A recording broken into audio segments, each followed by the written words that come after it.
So this is exactly how I was able to fix the autosave error on Palworld on my PlayStation 5. So firstly on Palworld here I had to click on start game and then choose my world here and then click on change world settings here as you can see. So just click right here and then click on custom settings. Then I had to scroll down here until I can see the maximum number of dropped items in a world.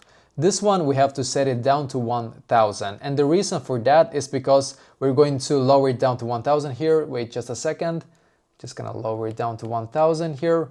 Perfect. So basically this will stop an infinite save loop caused by the game processing too many dropped objects, just so you know. Then I'm just gonna click on OK here. I'm just gonna click on OK. Perfect, and then once again OK here.